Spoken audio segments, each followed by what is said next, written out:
time I'll just open it up. If anyone has anything that they'd like to share about Buela, or a story, or maybe something she did that touched your life. You don't have to come up here. You can just say it right where you're at. Well, I'll go first. I know everybody wants to know about my hair. I did this at 10 o'clock this morning. I had Buela for almost a year.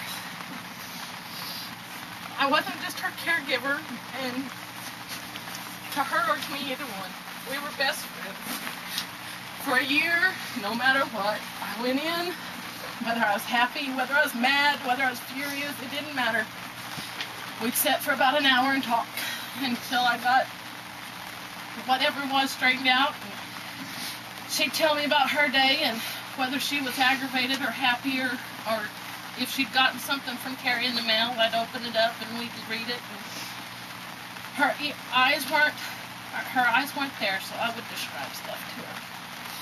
And one day I come in off the mail route and I went to work, and I come in, we'd sit there and, how are you doing today? How are you doing? That kind of thing. And I sit there and she said, I told her, well, Buela, I said, in about a month, I'm going to have a tattoo and purple hair.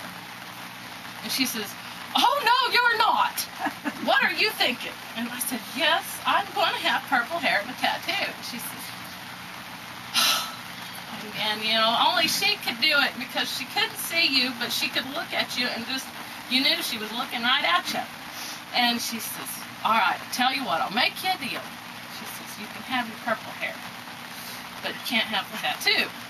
I said, I really want the tattoo. I said, I could settle for the tattoo and not the purple hair. How's that sound? And she said, no, you can have the purple hair. I said, fine, why? And she said, well, the purple hair, once you get tired of it, you can have it back to normal. She says, or you can change it to blue or yellow or whatever. And she still wasn't happy about the purple hair. And so I said, okay, well, why can't I have the tattoo? She says, in 40 years, she says, it might look like the same tattoo, but it's going to be different. And in 50 years, she says, it's not going to be the same tattoo. And I told her, I said, well, all right, we'll talk about the tattoo. And she also, I've thought about it. I've been out for 3 weeks. And when Lois told me that she had passed away, I went to thinking about it. And she told me all kinds of stories. I mean, about everybody. And she was all the time telling me, you know, you can do whatever. She says, I'm 92 years old. I'm going to go and do this. And I said, okay, I can do whatever. But one time she said that her and Buddy had taken a nephew, and I don't remember which nephew it was, whether it was Buddy's or hers, and they had went fishing. And she said that she didn't like to fish, and the nephew he wasn't strong enough to get the fish off the hook, I guess. And, well, Buddy had baited the hook and got him started, and he caught a fish right away, and he pulled it in, and the little boy, he says, okay, help me take it off the hook. And so he helped him take it off the hook and put the bait back on and got it out there. Well, Buddy went on up fishing. And Buela was there with the nephew, and she says, I didn't fish. She says, I was just there to be with them, and I didn't fish. She said, well, he caught another fish. Well, Buddy was way off up there, she says, and we didn't know what to do, because he wanted to still fish, but he didn't know what to do. And she said, so I told him, go to the car. And so he went to the car, and she told him, get her lipstick. And so she got the lipstick. I can't remember exactly how she cut the line, but they cut the hook and left the hook and the little bit of line in the fish's mouth. And then she says, now go get a rock. And he went and got the rock and come back and set it on top of the fish. And then she took her lipstick and she marked the rock. And so she said when Buddy got back, she said there was all these pretty pink rocks marked all over the place on the bank. And he says, she says, I like your rocks. What's going on? And she said, well, go look. And she said, well, just tell me what it is. And she says, no, I want you to go look. And so he went to look, and he picked up a rock, and there was the fish with the hook in its mouth. he says, now how come this? She said, and he was always really good about not, he didn't get upset and say, why'd you use all the hooks or line or anything? He just sat there one by one taking the fish hooks out of those fish. And she said, I thought that was pretty ingenious. He could still go fishing and we still had all our fish. Like I said, she was a great lady and I loved working for her.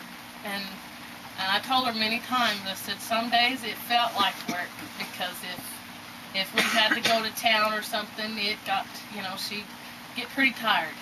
But we still had a lot of fun. And she loved to eat out.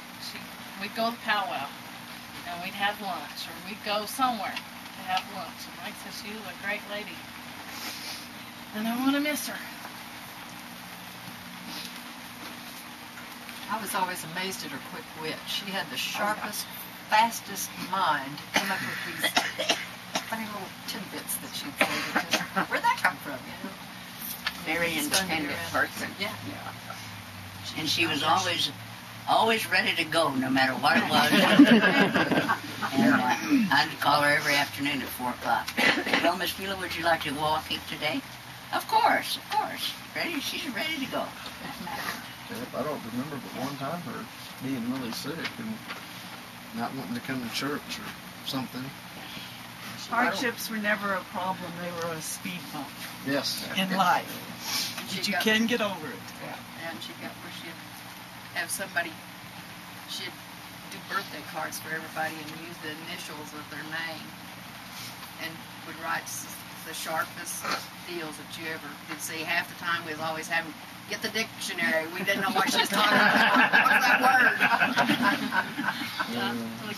I got to do that one time with her, and I'm telling you what, I was sitting there going, Buela, how do you spell it? She said, well, go get the dictionary. I'm like, just tell me how to spell it. No, how are you going to learn if you don't go look it up in the dictionary? Okay. I took her over to Amarillo to see Don Piper. And Don Piper is the author of the book 90 Minutes in Heaven.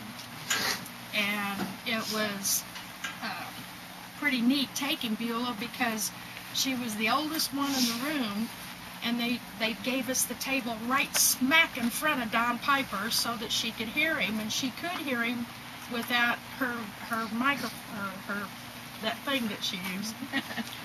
And so we listened to his story, and she was real quiet all through his story, and we had our luncheon. And then afterward, we got to go meet Don Piper, and he would sign your book. So I got some books, and she wanted a CD. And when we got up to the table, he opened her book, and I think she got a book and a CD, and he started to sign. And he said, well, how did you like my story? And she said, that was a fine story, son. And she said, thank you for the preview. And he kind of looked at her funny, and he goes, ma'am? And she said, well, since you didn't get inside the gate, the next time I see you, I'll meet you outside and tell you what's inside. Buela was a very faithful voter. I used to have to read the ballot to her every year, or every time there was an election.